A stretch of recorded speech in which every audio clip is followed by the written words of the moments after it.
Thanks, Elaine. So I'm a professor actually in the Centre for Decent Work and Productivity at Manchester Metropolitan University. And we're a team of people who are interested in really practical ways of creating decent work and also balancing that, always trying to find that sweet spot where decent work is also productive work. So we're very sympathetic to the organisational and management problem as well as to the plight of workers. And we do things like, for example, evaluate the Good Employment Charter in Greater Manchester. And before we worked on Boost, as Elaine suggested, we had a project called Growl, which was generating routes for women's leadership. And I think that's why the social housing folks approached us. And they said, would we come and do a program? They didn't know what to do, but they knew that they had massive underrepresentation of ethnically diverse colleagues. And my first reaction was, well, is it for me as a white woman to be doing this work? I've done an awful lot of work in gender, feel very comfortable there. But is this my space? I don't want to take up space that should be occupied by somebody else, or to claim the voices of other people. And I came back to campus and I looked left and right, and there wasn't somebody who was terribly obvious either, possibly because we have exactly the same issues internally. Every sector's facing these issues. So I approached some ethnically diverse colleagues and to talk to them about it. And some of them said to me, Julia, we're tired. And it's time that white people sorted out their own house. And as a woman who's done work around women's equality, I get it. Whilst I never want a man to come in and take over and tell women what they want, I also get it that it's often the busy women for whom we're trying to represent who are doing the work of trying to do gender equality in organisations. So from that point of view, we decided to move forwards. Always, and I hope always, with our ethnically diverse colleagues, and always passing the mic where we can, always listening, radically listening. This project has changed me, radically listening, and but equally understanding that the organisational change needs to come from a lot of our white colleagues, and perhaps can be heard by our white colleagues from another white colleague at times as well. So these are complex issues. We don't always get it right. I think we have to create an environment where we can talk about this really difficult stuff on a day-to-day basis, but nevertheless, here we are. So first of all, in our initial conversations, we were asked to run a mentoring program. And we said, well, the problem with mentoring programs is that they help people to fit within the status quo. And you have such a large underrepresentation issue in leadership that suggests that there's something wrong with your status quo.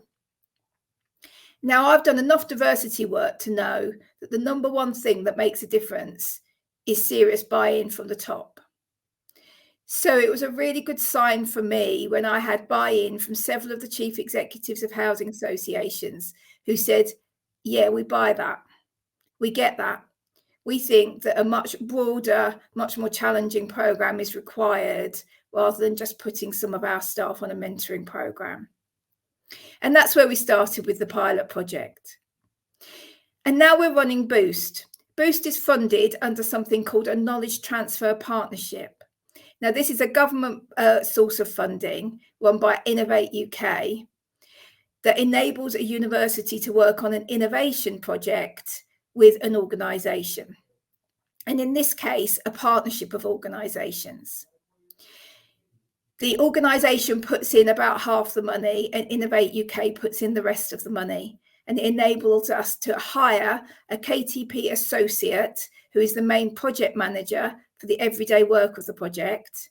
And then the academics come along and they input into the project to help to develop it, whilst the kind of project management goes back more at base in the organisations. And necessarily so, because otherwise, how is the change going to get embedded? So this isn't just about running an isolated programme.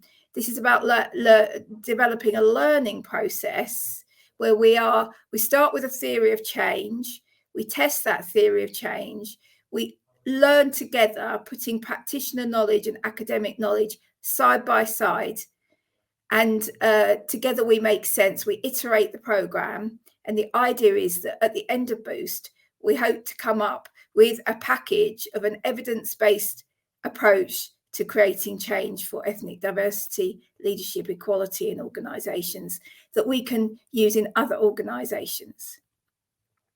So what do we do in Boost? Well, we do a number of things, but at the absolute backbone of Boost is what we call our movement of allies. So I was really pleased that my client agreed to the use of the word movement, because I was absolutely convinced that in our complex organisations and within such a complex issue as race, there is absolutely no point in an EDI officer or even a chief executive being committed and able to do this work. What we need is to build a movement across the hierarchy of command and across all areas of work, who are going to represent change and who are going to lead on structural change within the organisations as well. Well, how do you do that? So we decided that we would build our movement, and we're starting with the participants in our programs. So starting with our mentors, our mentees, and our change champions, and building out from there. Our allies meet quarterly, and we do a lot of education work around the corners of the problem. We create platforms for people to share their stuff, and we co-create together as to the changes that we're trying to create. So within that broader envelope, there are some packages of work. So first of all, of course, we're working on data. So we're helping the housing associations to recognise where they have quality data and where they have less quality data. And one of the things that's lovely about this project is that because it's a partnership, organisations can learn from one another. So, for example, we've had organisations teach one another how to measure their ethnicity pay gap.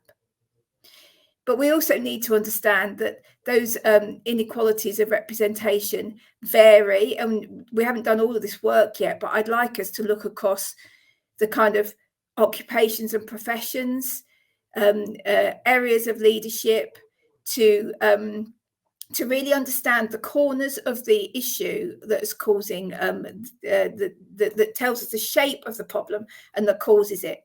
And we all know that what we measure matters.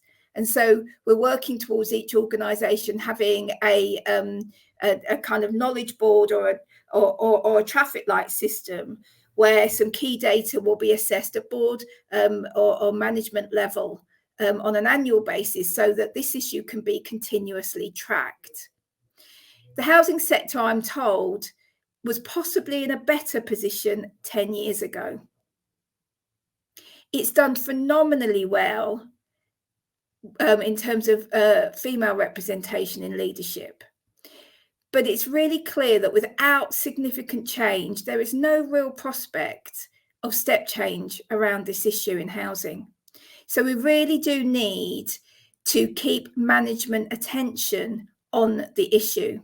One of the things we're doing in Boost is building a legacy statement and getting each organisation to sign up to that, which will force them to put their attention on the issue for a period of years. This isn't an issue you can resolve quickly. At the heart of the project is our mentoring program that we're calling disruptive mentoring. So we've gone from reciprocal mentoring to disruptive mentoring, precisely because it is there to disrupt. So there's good reason to believe that ethnically diverse colleagues may have missed out on some career coaching for the reasons that Elaine gave. We match our ethnically diverse colleagues with a senior leader from another organisation, and we ask them to talk to one another so that the leader receives some mentoring in what it's like to be from an ethnically diverse background around here, and the mentee gets some career coaching. We're using the Grow coaching model in terms of the detail of the coaching, but actually also we want the relationship to involve other aspects, in particular sponsorship. So there is some evidence that minoritized people are over-mentored and under-sponsored. So we want our senior leaders to help our mentees to have stretch projects, to go to areas of the organizations they wouldn't necessarily usually have a view of, to shadow them in their own work, to talk to them about what leadership might mean, for them to speak well about them and the work that they've done with them in public places, in order that their name gets out there. In other words, there's a number of people who get behind the idea of how do we help to advance this person. Allied to this are our change projects. And we ask each organisation to do one change project within each cohort of mentoring. This year, most of our organisations chose inclusive recruitment, and they've all tried different approaches to inclusive recruitment, targeting different aspects of the recruitment process. As I say, they're a learning community. So they have been meeting together regularly to talk about what they're learning about their learning processes. And we're going to be having an event on June 21st, to which you're very welcome, where they'll be telling us more about their change projects. Those change projects will then pass on into the HR team in Greater Manchester housing providers, because inclusive recruitment is a long range innovation project. So we kickstart it and then we pass it on. In the next mentoring round, we're going to be looking at progression. And in the third mentoring round, we're going to look at flourishing and thriving. Because we do know that sometimes we appoint ethnically diverse people to senior leader roles and they don't stick. And there might be a number of reasons for that. And we need to create environments where people can stick and where they can make the contribution they need to make for themselves and for us. The next element of the project is culture change. So our movement of allies, and I should say we do a lot of allyship training in the development of our disruptive mentoring process and our movement. Let me just give you a little definition of allyship that we're using. And this represents the fact that for us, allyship is certainly not about going around describing yourself as an ally with a great big T-shirt on and getting a lot of social capital from that yourself. It's very much a label somebody else can give to you on the basis of some practical actions that you take in the benefit of others. It's also, though, about being the kind of leader who gets the barriers out of the way of change and that sponsors and enables structural change within the organisation. So allyship for us is a high quality relationship that can support and advance the career journeys of ethnically diverse colleagues. Okay, lots of organisations are doing that, but our definition goes on. Allies also transform organisational processes and create more equitable structures and evaluation systems, whilst also benefiting allies in the process.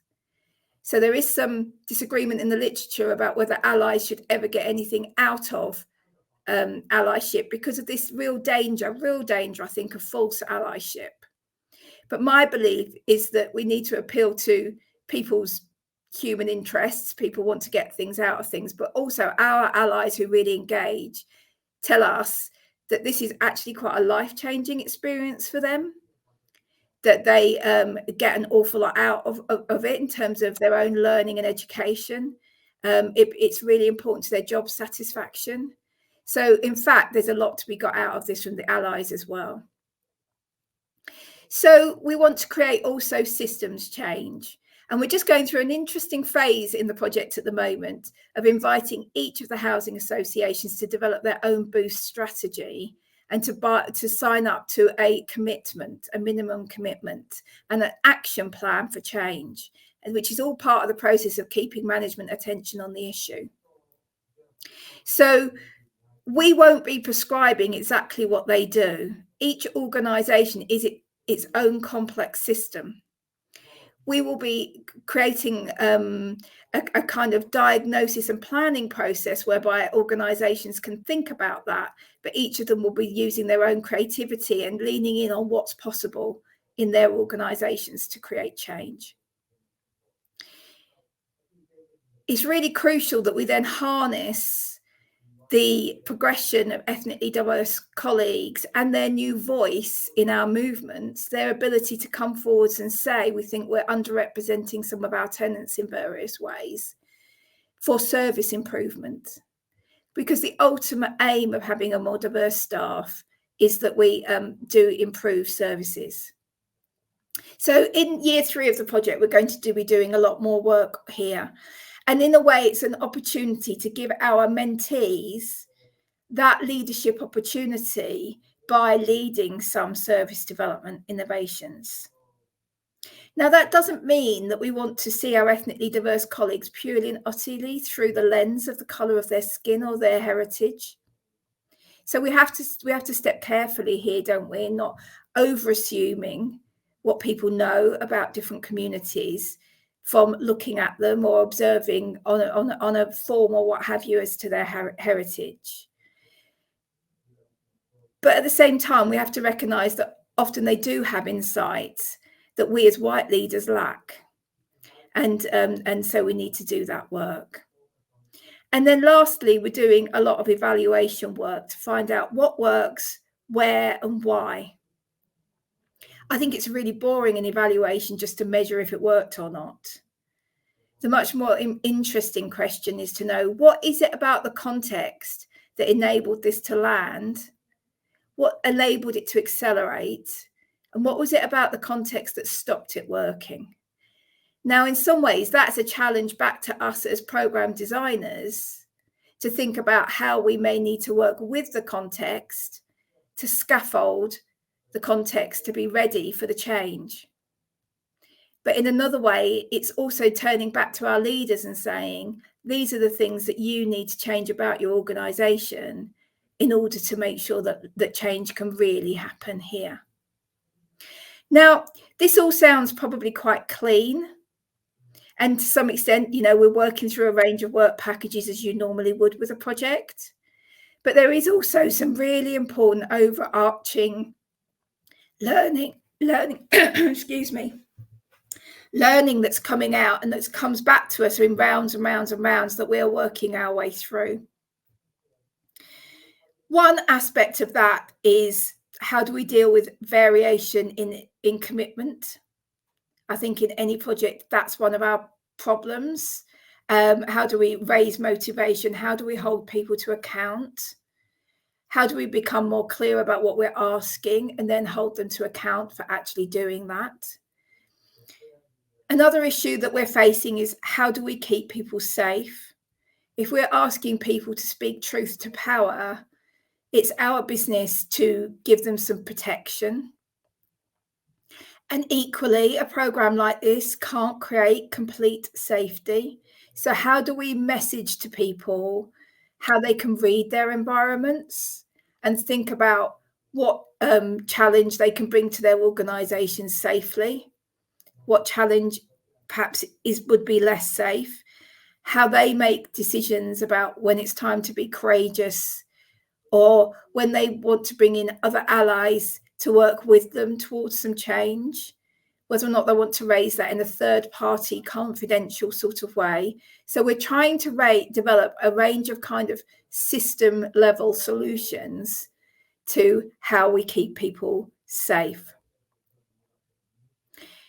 I would say that an important observation within the disruptive mentoring program is that doing allyship training is really challenging. We talk a lot about the defensiveness that we can each bring to talking about race and racism. As a group, we've done quite a lot of work on what language we want to use to talk about these issues, but without getting into language policing. We've talked about setting up a culture of, I'll try not to give offence, I'll try not to take offence, and we will seek to fix any offence that is created in order that we can work through conflict in a constructive fashion. We've talked about how it can be really hard, I think, for white middle-class men in particular, or white working-class men actually, to hear some of what we're talking about. And I think that's because if we look through the protected characteristics, white men can feel quite invisible or excluded. And yet every human being worked really hard to get where they got, or most of us did. And we've each had our struggles. What I find quite helpful is to bring class into the room. Class isn't included in the Equalities Act, and so it isn't one of the protected characteristics for a range of reasons, one of which is difficult to measure. And yet we all know that it's real, it's really real. And it's the reason why a lot of people might be able to be sitting there thinking, yeah, but I grew up on a council estate, but I had a single parent. Do you know how little support I got through whatever struggle I've got, but it's not protected. It's not represented in this EDI work. Does that mean that I don't matter? And that can really make it difficult to listen to others' experiences. We've found that by bringing class into the room, I think it lowers some of those barriers. And also challenging people to think about, but what are the challenges that ethnically diverse colleagues have that you haven't had? So a really big change moment for me was when a really bright, dedicated young black man said, well, every time I go into a supermarket, I know that the security guard follows me, and I make damn sure that I don't use one of those self-service machines and that I get a receipt. And it was kind of heartbreaking to hear, but like really unsurprising to the other people in the room, right? So there are kind of these moments where you know in movement meetings that something's shifted in yourself and in others when we come to realize and have empathy much more for others. And then the last thing I would say, a big observation from the mentoring program, is that we've had to learn with a lot of internalized shutdown of potential in our ethnically diverse colleagues from their racialized experiences of schools, sometimes of migration, and of careers and of society at large. We found that a lot of them had counted themselves out of leadership, and that it's taken the first year of the program to help them to think about different ways of leading, how they are already leading, because some people in housing could be managing 7 or 8 people, but be at a relatively low level, and to see their own potential. We've heard people whose families say, just keep safe, don't take any risks, because their families have just about managed to sort of get life and limb together after a migration experience. So they've needed to break away from that. We've heard some gendered experiences of women who've really had to push within their cultural backgrounds to have a career. How about a leadership career? So we've needed to go quite slowly and quite gently with some of the people on the mentoring program. And that's made me realize that sometimes we perhaps rush in with these sort of brash words like leadership, and we need to talk to people about their values, about their experiences, and about how they can conceive of themselves